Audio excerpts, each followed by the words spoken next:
Meanwhile, it's a massive showdown in Lucknow, where remember the riots and the clashes that had claimed 5 lives in Sambhal.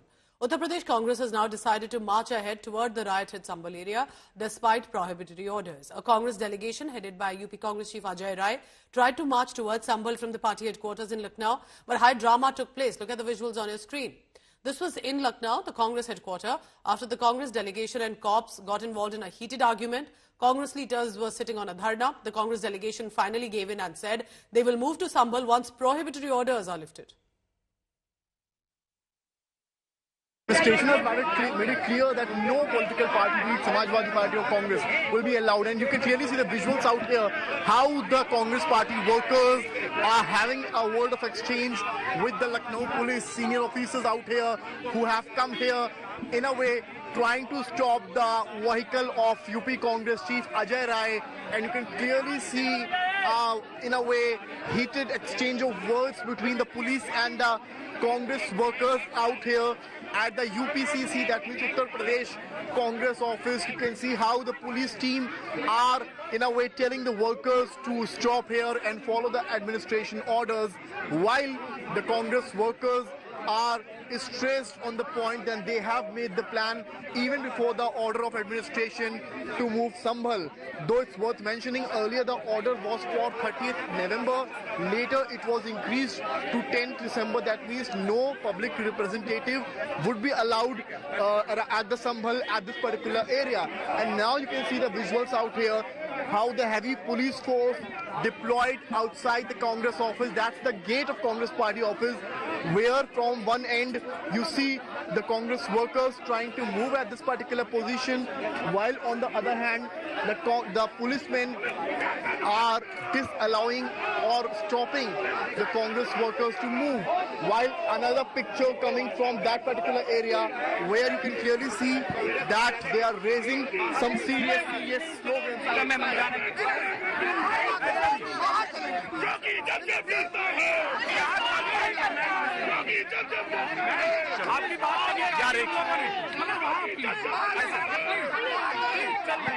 You can clearly see the exchange of words between the policemen and the congressmen out here, which clearly depicts the situation at present, how the atmosphere is currently in Lucknow, where the heated exchange of words. You can clearly see that now they are moving. They are moving towards. You can clearly understand now they are moving towards, and these visuals are telling the story. And see how the policemen and the Congress workers, in a way, assembled here. At one end, Congress workers trying to move across the premises, while on the other hand, you can see policemen stopping these workers out here. So situation has turned. तेरा जी आप लोग वहाँ गए, बाहर धरना दिया, क्या कुछ बातचीत हुई आप लोग? हम लोग यहाँ से निकले थे संभल के लिए, गांधी जी की प्रतिमा पर माल्यार्पण किया, फिर वहाँ से हम लोग निकले और वहाँ पर जब जाने नहीं दिया धरने बैठ गए। पुलिस अधिकारियों ने ये कहा कि 10 तक प्रतिबंध लगा है, और फिर मैंने कहा मैं जाऊंगा, 10 के बाद जाऊंगा, तो उन्होंने परमिशन दो।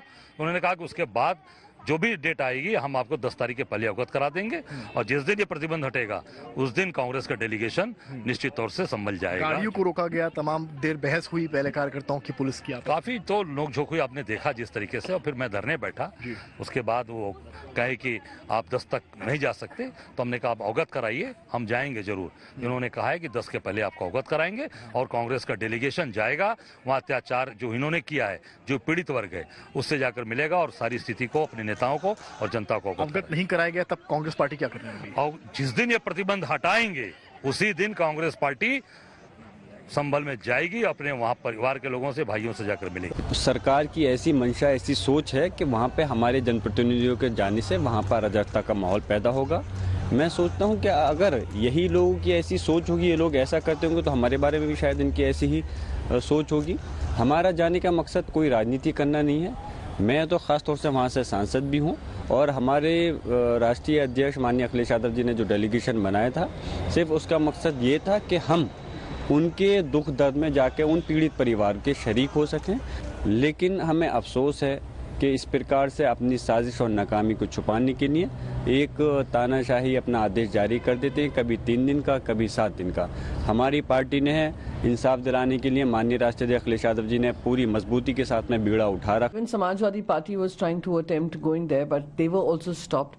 So if the law and order is in control, if the government is in control of whatever is happening in Sambhal, why is it that opposition leaders are not being allowed to go put conduct an outreach program to be able to bring more peace between the two fighting sections?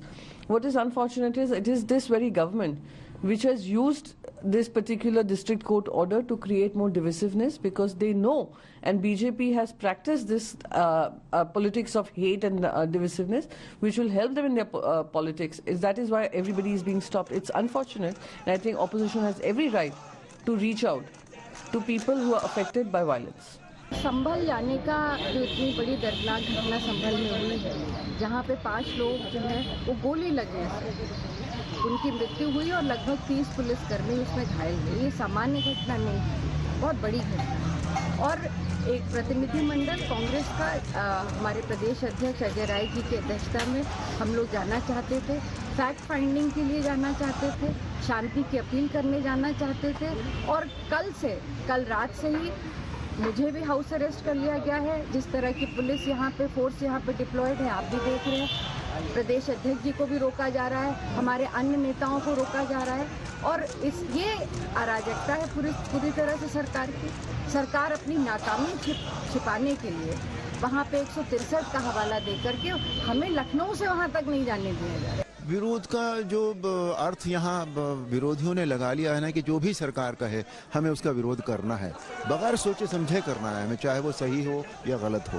ये ठीक नहीं है, ये attitude ठीक नहीं है उनका बिल्कुल। ये देश के लिए फायदेमंद नहीं है और उनके लिए भी फायदेमंद नहीं है।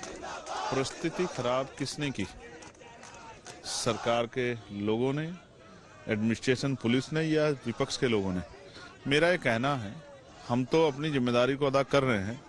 हमारा कर्तव्य है कि वहाँ जाके उनका मनोबल बढ़ाएं और वहाँ जो जुल्म हो रहा है उसको रोकने की आवाज़ उठाएं। लेकिन अगर लॉ एंड ऑर्डर की सिचुएशन अभी बनी हुई है तो हम लोग तो शालीनता से इंतजार कर रहे हैं कब परमिशन मिलेगी। हमको ज़्यादा जोरमारी थोड़ी कर, अगर जाने की बात है तो हम लोग दौड़ के भी जा सकते हैं, छिप के भी जा सकते हैं, लेकिन हम जिम्मेदार लोग हैं, लापरवाह लोग नहीं। तो इसलिए इंतजार कर रहे हैं कि सही अवसर आए और जाके हम लोग वहाँ का। अब कल न्यायिक आयोग गया है, देखिए बहुत सारी चीजें निकल के आएंगी, आपको और हमें सबको पता लगेगा, देश को पता लगेगा।